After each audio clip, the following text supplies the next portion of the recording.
એકાંતે બેસીને અલખ આરાધો પાનબાઈ। ગંગા સતી એક ભજનમાં પાનબાઈને એકાંતે બેસી અને અલખને આરાધવાની વાત કરે છે।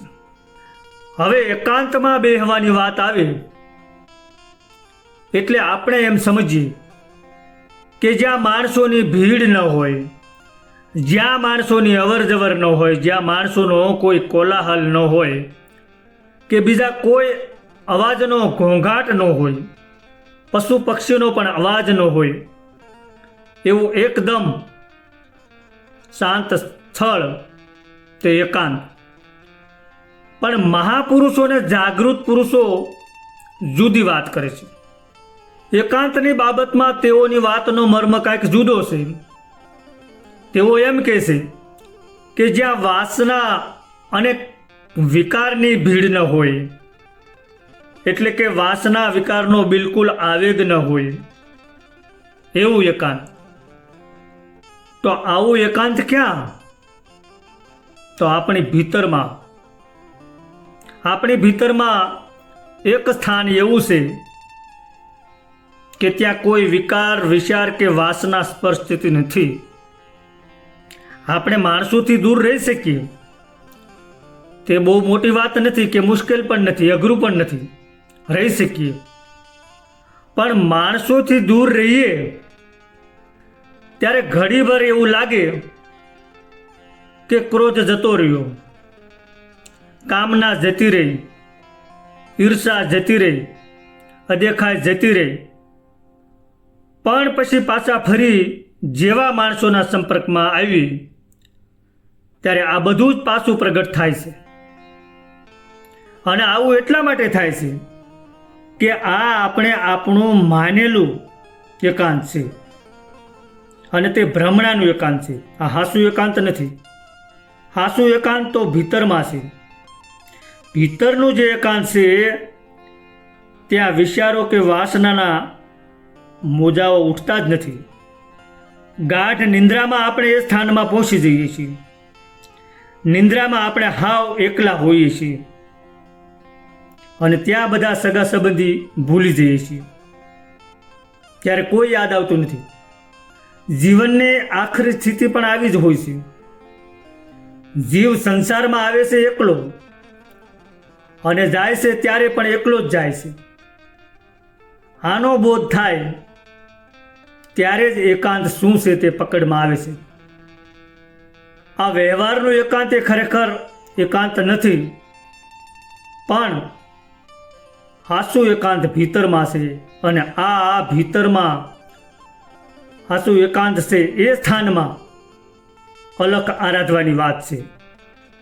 અલખ એટલે અલક્ષ, કે જેના વિકલ્પમાં બીજું કોઈ લક્ષ્ય હોઈ શકતું નથી।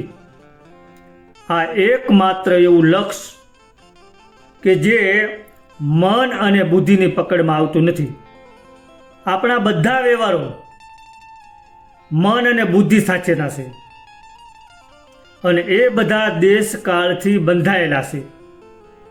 અત્યારે આપણે ક્યાં છીએ, કાલે ક્યાં હોઈશું, બધું દેશ અને કાળથી બદ્ધ છે। પણ ભીતરનું તત્વ કોઈ દેશ કાળથી બદ્ધ નથી અને તેથી જ તેને અલક્ષ કહ્યું છે। અને આ અલક્ષને આરાધવાનું છે, એ તત્વને આરાધવાનું છે। અહીં એવો પ્રશ્ન થાય કે આરાધવું એટલે? તો આરાધવું એટલે ચિત્તની સુરતા આ અલક્ષમાં લગાડવાની છે। અત્યારે આપણી સુરતા ક્યાં લાગે છે? બેઠા છીએ અહીં, પણ સુરતા બજારમાં છે। ખેડૂતની સુરતા ખેતરમાં છે અને તે વરસાદની ચિંતા કરે છે। આમ આપણી સુરતા સવારથી સાંજ સુધી લાગેલી તો છે, પરંતુ બાહ્ય જગતમાં લાગેલી છે। આવી સુરતા એ આરાધના નથી।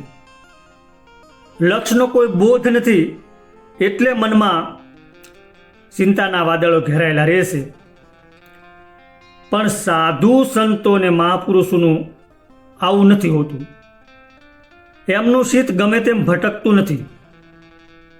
મીરાબાઈ કૃષ્ણના સ્વરૂપમાં ચિત્ત લગાડે છે, ભીતરમાં ચિત્ત લગાડે છે. તો મંદિરનો પૂજારી એ જ કૃષ્ણની મૂર્તિમાં ચિત્ત લગાડે છે. અને એક ચોર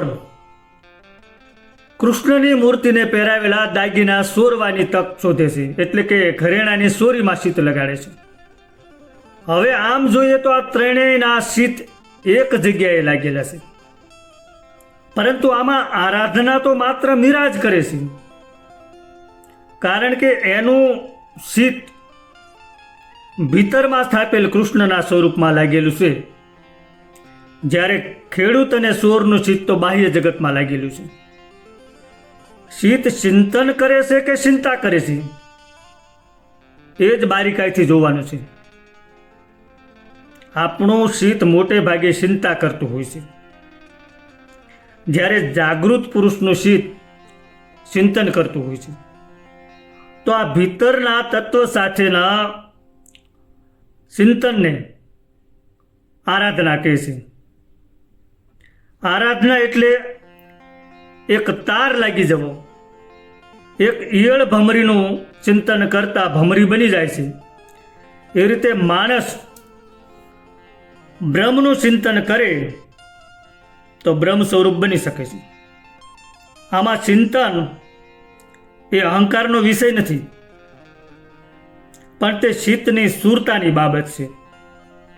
સદગુરુનો બોધ થાય તો સદગુરુના બોધથી ચિત્ત નિર્મળ બને અને એ નિર્ગુણ સ્વરૂપમાં સ્થિર થાય છે, અને એ હાસો અલખનો આરાધ છે. સદગુરુ ભગવાનની જય.